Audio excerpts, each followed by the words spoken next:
Napanood na ba yung video mo kahapon? Hindi pa po, madam. Hindi pa. Ito, pangalawa na to. Ito, sir, pangalan nila. Christian din po.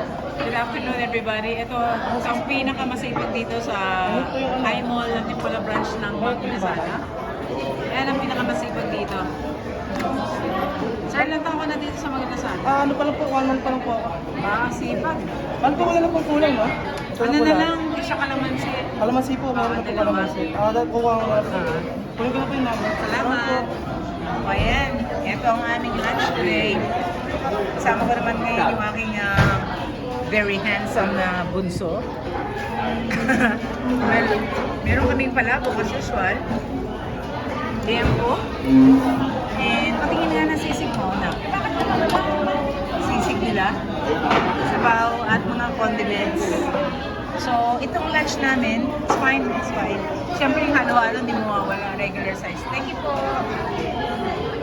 Hindi mo mawawala yung aming favorite na halo-halo ng aming bunso, no? Regular size yan, hindi package.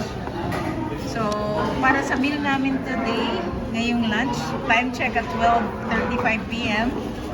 January 7 on a Sunday. Busy sila today. Family day kasi.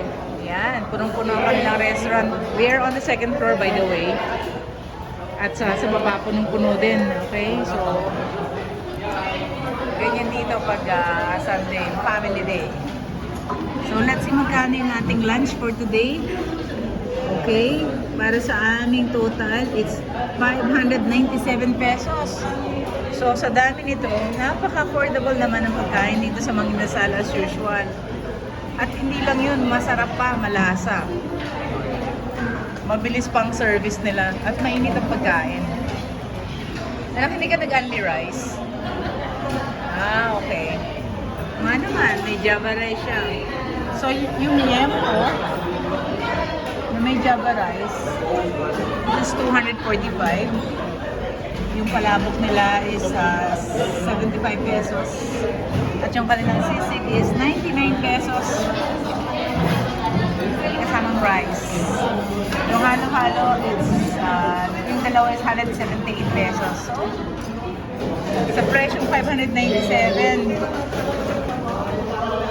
kumbaga parang per person is 300 pesos for a meal, lunch. Not bad. Kaya sa magluto ka, no? Kulang yung 600 pesos mo para sa ganito karaming pagkain. So, kaya minsan mas mabuting kumain na lang dito sa Manginasal. Mura pa. At madali ka pang makakain. So, favorite kasi ito ng mga bata, lalo yung mga teenagers, kasi nga naman masarap yung food. Iwasan nyo lang na pumunta rito mga lunchtime kasi talagang very thick dito sa loob. High demand ang kanilang restaurant. Ano naman sabi mo, sarap?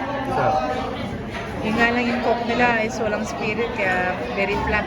Lasang tubig. Alright, everybody. Bon appetit at kain tayo. By the way, para sa mami, ito lang sa akin yung palabok. The rest kanya lahat dyan. Palabok at saka halo-halo lang sa akin. Kita mo naman sa katawan.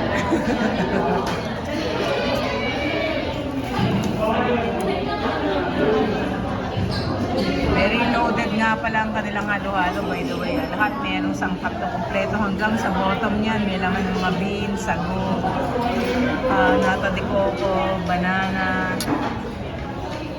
Right. Let's do it.